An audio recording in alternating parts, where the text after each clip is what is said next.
Él llegó en 1970 a Bilbao y lo primero que hizo en aquel tiempo fue a presentarse a la secundaria 37, que estaba aquí ahorita en el colegio de bachiller, y nos invitó a formar un taller de teatro.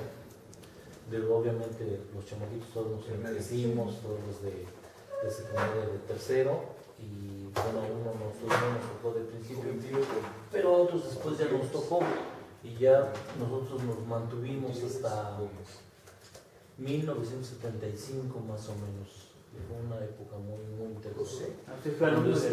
Sí, yo fui alumno, fui parte del grupo de poesía coral de Milpa Alta, que es bien interesante porque nosotros éramos grupo de poesía coral del centro de Chalco y concursamos por Chalco en un evento de hecho él fue un individuo que corrieron de Sonora, se vino al DF, se refugia en varias partes. Una de sus cuestiones es pasa por Milpa, se va a Chalco y así hasta regresar otra vez a Sonora, y es cuando lo reconocen finalmente en Sonora. ¿Por qué lo corrieron de Sonora?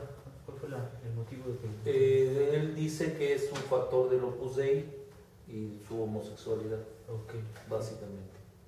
Y hay una entrevista, bueno, no sé, esta Luna, ¿tienes esa entrevista? No. Hay una asesora, una apoderada legal que trae el video y plantea esa situación. Hay un poema en especial, ¿no, abuelo? En el que habla de me corrió el Opus Dei. Sí, así lo dice, ¿no? Hay una edición de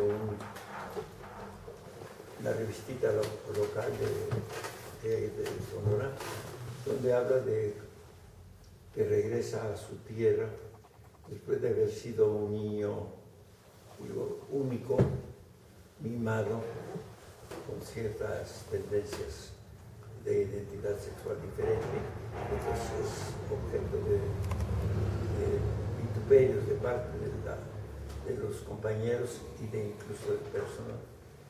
Y él habla de que para esa época ser una cosa diferente era casi ser afrenta, y entonces tuvo que venirse con su mamá a México. Pero aparentemente no fue ni siquiera los compañeros de la escuela ni el ambiente escolar en que se movió, sino ciertos prejuicios muy conservadores de los religiosos de la localidad.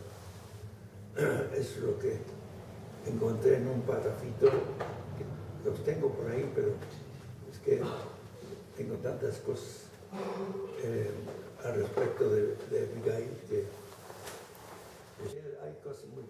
Les platicaba yo del sitio de reunión del Gancho. Ahí iba Revueltas, Efraín Huerta, y echar sus pegues ahí. Se pasaban tardes completas platicando y todo eso. Y era de un muchacho muy vivo que estaba pendiente y decía, ay, vino fulano. Era un gran honor, un chamarro así. No sé, otra de las cosas que me gustaría saber es si Abigail en su momento de creación les platicaba de lo que estaba escribiendo o compartía algunos textos con ustedes antes de darlos a conocer, o sea, a más gente. De hecho, yo sí te voy a platicar una historia. A mi mamá y a mí vino a preguntarnos, nos dijo, Emma, le dijo a mi mamá, Emma, este es un libro que si yo saco a mi nombre, nos va a costar el trabajo. Yo estuve trabajando con él en la Secretaría del Trabajo, y después se conformó el famoso CONACUR, Consejo Nacional de la Cultura para los Trabajadores, que era burocracia, directamente. Y escribe el libro, digo, Lo que amo, el rojo. Y él me dijo, me había dicho previamente a mí, si yo publico con mi nombre este libro, nos va a costar el trabajo. Estábamos los dos allá en Guaymas, en Córdoba 14 todavía, y de ahí pasamos a Guaymas 12. Dice, y le dijo a la abuela, Emma, ¿tú qué dices? ¿Tú qué opinas, Emma? Dime si pongo esto a mi nombre o le pongo un seudónimo. Me acuerdo que la abuela le dijo, no, póngalo su nombre. Y yo también ya le había dicho, no, póngalo su nombre. Es un libro fascinante, digo lo que amo. Sí, ¿ya lo conoces? Sí, sí. Y fue para dar sus cabras y vino. Bueno, pues ese libro efectivamente le costó el trabajo, lo publicar. Yo era el metiche que andaba en todas las, yendo a ver los formatos, a ver los escritos. Yo era su satélite para muchas cosas. Y cuando nos lo entregan a los 15 días prácticamente, lo corren a él, a los 15 días me tienden una trampa a mí, me corren a mí. A los otros 15 días corren a Dionisio Morales, a Carlos Saavedra. Sí, Creo que se echan. bueno, ese libro en particular, ese texto en particular, a nosotros nos ha encontrado, nos ha puesto en contacto con las fibras más profundas de Abigail. Y bueno, a nosotros se nos hace fundamental para nuestra formación también. Como poeta. Porque también, aparte de que somos estudiantes, estamos trabajando la poesía. De hecho, tenemos un grupo que se llama Gerión de Poesía. Y pues yo creo que Gerión. Gerión de Poesía. Y pues yo creo que también una de nuestras influencias o maestros, decirlo, es Abigail, ¿no? El maestro. Todo el manejo del lenguaje que tiene. No, y sí, bueno, no sé lo que diga mi papá, pero muchas de las cosas sí nos las enseñaba, sí nos participaba. De hecho, de algunas palabras, ¿cómo decía Dionisio? Los neologismos que Exacto, huracánido, sí, primaveral. Me acuerdo de uno porque es manoso, y ese un día estando en una reunión así como ahorita, se le ocurre esa idea, manoso, y por ahí está la palabra manoso. Sí, exacto, los neologismos. Entonces, todos esos neologismos, digamos, salían escribía un verso, a veces nos los enseñaba, a veces no, a veces platicando, a ver, espérame. Y así era como eran las cosas. Nos decía que iba escribiendo la anécdota es que iba escribiendo en el camión que salía de aquí a Milpalta, Mesones, era una corrida única. Y iba a escribir, que la señora no dejaba de verle y que le molestó. Dice, con el perdón, dice, yo es que hago un falo, dice, y lo tenía. La señora, santo remedio, dice, ya me dijo.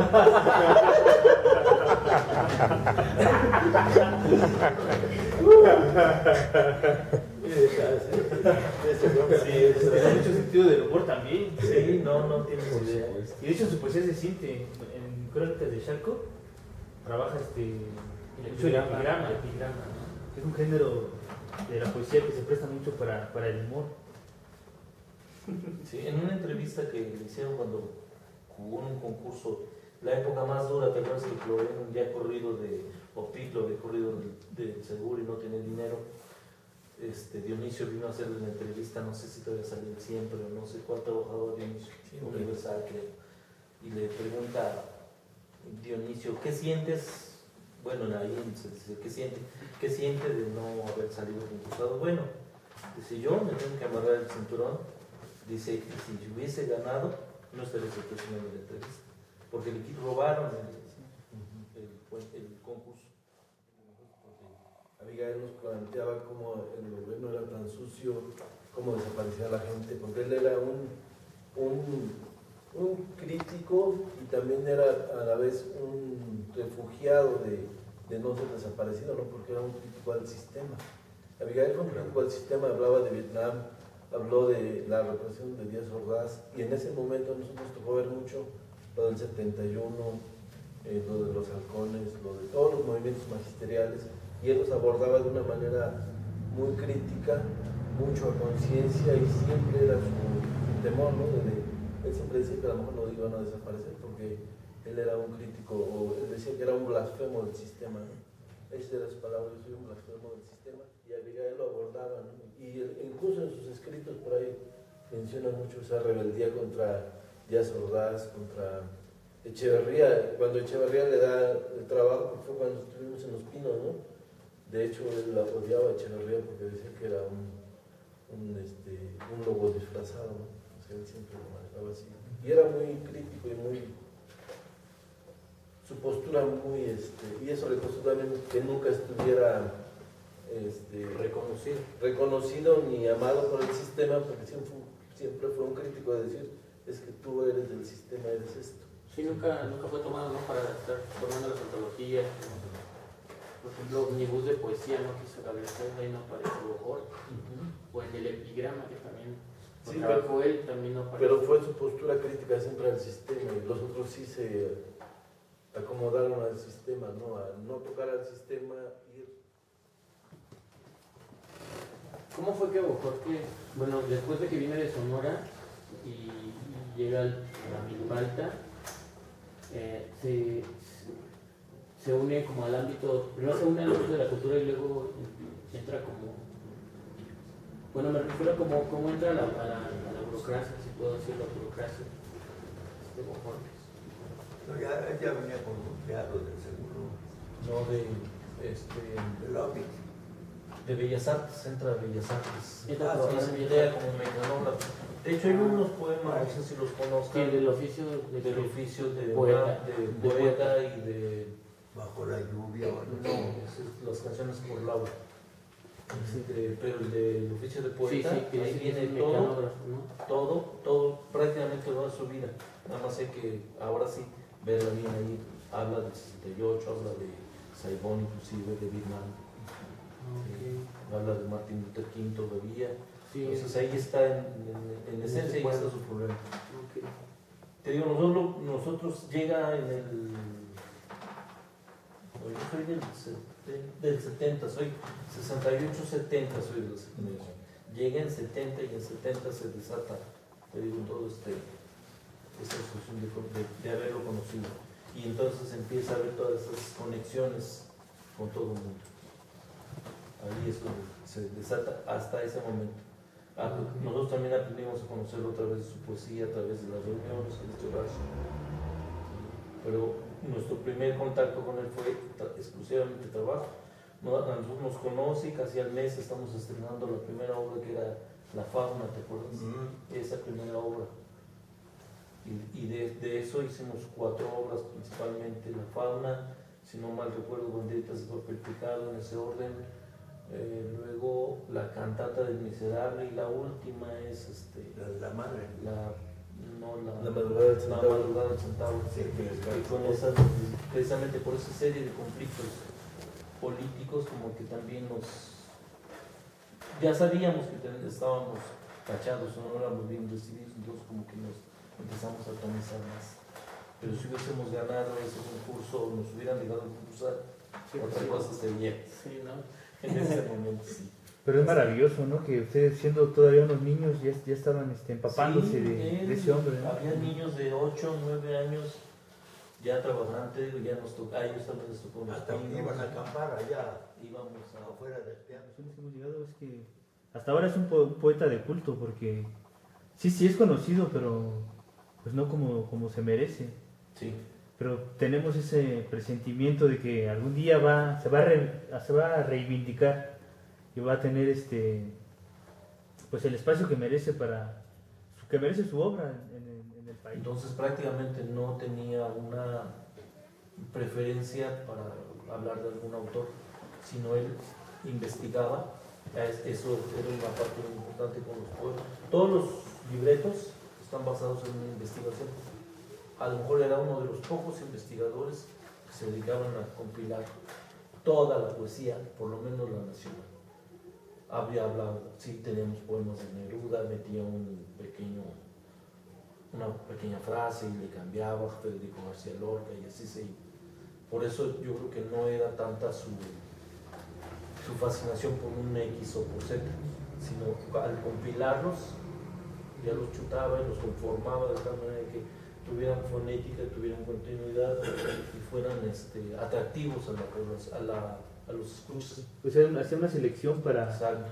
de algún modo hacer llegar esa poesía a Sí, la gente, sí, que además en 3 renglones supieras que a lo mejor no te decía el autor, pero lo hilaba tan bien que generaba todo el concepto. De poesía para niños, poesía para Toda mujeres. su poesía era con paloma negra y cada con paloma, ¿no? sus dos canciones preferidas. La mujer ladina. Y la mujer ladina. La mujer ladina y Cucú Paloma. Con la esta ronquita o esta. Chabela. Chabela Vargas. Ay, estaban así Tenía sus discos y traía sus discos, él los cargaba en Era el... de la moda de los 68, del 60 con el famoso terlenca, medio campanado ya. Ajá. Usaba saco, chamarra. Siempre le gustaba una cazador. Siempre le andaba trayendo una cazadora. Y zapato muy cómodo, muy bajo, como casi pantuflas. Casi siempre. O sea, no era tampoco estrafalario. Y un detalle que después lo comentaron también en Sonora, la famosa bolsita de como Villanueva. sí, Como como Villanueva. raro. Sí. Y por ejemplo, ¿qué les contaba de su mamá cuando los visitaban? ¿Les platicaba algunas cosas de su mamá? Es que éramos ya una familia. Ya no había distingo, ya no era, Abigail ya no era para llegar y que nos platicara, sino nosotros, por ejemplo, eran 2 o 3 veces a la semana el ensayo, en su casa obviamente, entonces ahí prácticamente nos las vivíamos, o a veces buscábamos el pretexto de irnos diario para estar con él, para escuchar, ver, te digo, no muchas veces yo inclusive no participé en las... Cuando llegaban los cuates grandes, casi no participábamos porque ya eran así como muy de grandes, muy de medianos, muy de niños. Entonces así eran las cosas. Y nunca se platicaba. Todos lo sabíamos casi prácticamente porque convivíamos con doña Sofía, con las parientas, o sea, con toda la parentela que llegaba, y se hizo una gran familia entre todos. Y más aquí con la casa porque el vínculo espectáculos con el de espectáculos, con el de espectáculos, pues no teníamos nada que... Todo lo aprendíamos a través de la poesía y de algunas cosas, de que su mamá ya en la cruda les preparaba su té de naranjas, de hojas de naranja, su alcoholito, eso era. ¿Le gustaba beber a Abigail? Sí, eran bohemias, eran bohemias. Con Candy, ¿verdad, bueno? Sí. Hasta al cerro subían. Chequen la poesía y todos los lugares comunes, todos son, habla de mi papá, de mi mamá, de Emma. Sí. O sea, todo eso es importante. Wow. Yo aquí venía mucho y platicaba mucho con mi mamá. Él, muchísimo. Cuando no estaban mis papás, se sentaban en la cocina y, Emma, ¿qué esto? Emma, esto. Tú dime, Emma, ¿publico esto o no con mi nombre? Si tú me dices, yo lo publico. Ese vuelo. O sea, imagínate la relación que existía, no era de que ahorita estemos inventando un hilo negro. Pues era un honor, ¿no? Sí. Que tuvieran aquí a Abigail Pojol. Y hiciste una pregunta hace rato, ¿qué sentimos? Creo que nos preparamos todos para retirarnos igual y conservarlo, yo creo que en la memoria así, porque pues lo veíamos una vez que conforme corrió la vida, entramos todos a la facultad, nos fuimos despegando, otros seguimos viéndolo por tiempos, por cuestiones de trabajo, por lo que tú quisieras, pero fuimos avanzando también, pero él también salió a otros lugares. En Chalco, a pesar de que hizo grupos, no le pegaron, no le funcionaron como el nuestro, jamás le funcionó.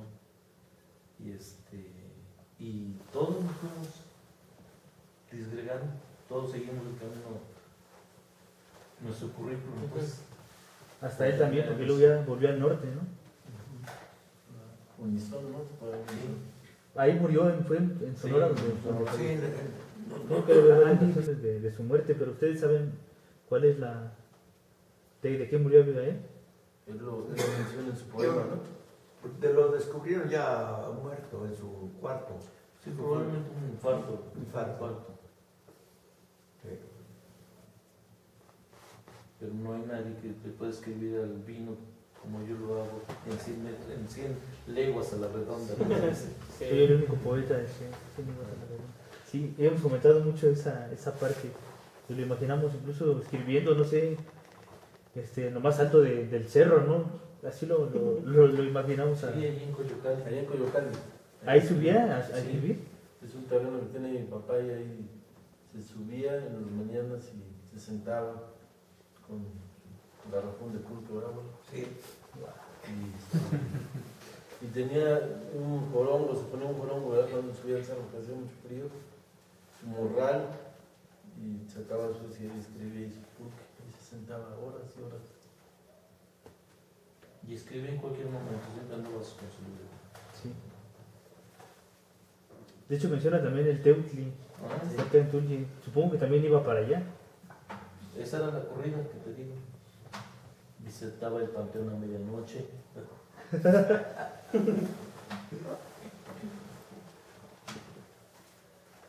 No, qué fortuna igual haberlos encontrado, porque lo empezamos a leer, pero sin importarnos tanto pues, su vida personal. Pero nos fue interesando cada vez más, cada vez más. Yo supe de una persona que hizo su tesis sobre Abigail Bojorquez y no se la aceptaron. Llegó allá, nos dijo, el chavo ese que llegó al festival de Cámara de Diputados. Que porque Abigail era conocido, por eso no se la aceptaron. Ah, chavos. Sí, creo que uno de los lineamientos para que un proyecto digamos, que tenga éxito o sea aprobado es que sea un poeta conocido, digamos. Entonces, no, es que como no hay nada más de Abigail, pues no podemos pasar ese trabajo. Pero es eso, de hecho, era muy... En la antología, en la pequeña presentación que yo hice en la cámara, dije que lo que pasaba con Abigail es que era totalmente irreverente, y esa irreverencia no se la perdona a nadie. Y eso, esa es parte de lo que nos enseñó a nosotros a ser irreverentes, porque tenemos que rendir pleitesía a la gente cuando no te está aceptando últimamente. No dice, yo fui el que echó la trompetilla en la misa, por ahí así, una de las partes de sus poemas. De sus relaciones sentimentales. ¿Era un hombre solitario o si le llegaron a conocer alguna pareja? No, era un hombre solitario. Mantenía, mira, un día me hicieron una pregunta, ¿qué pensaba yo de su preferencia sexual?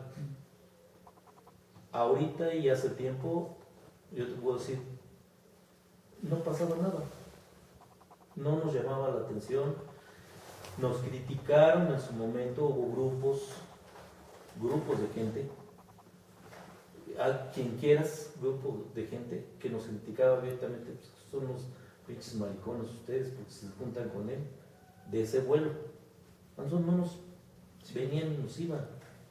Era un respeto mutuo, totalmente, respeto porque era el maestro. Fue el teacher y fue el teacher.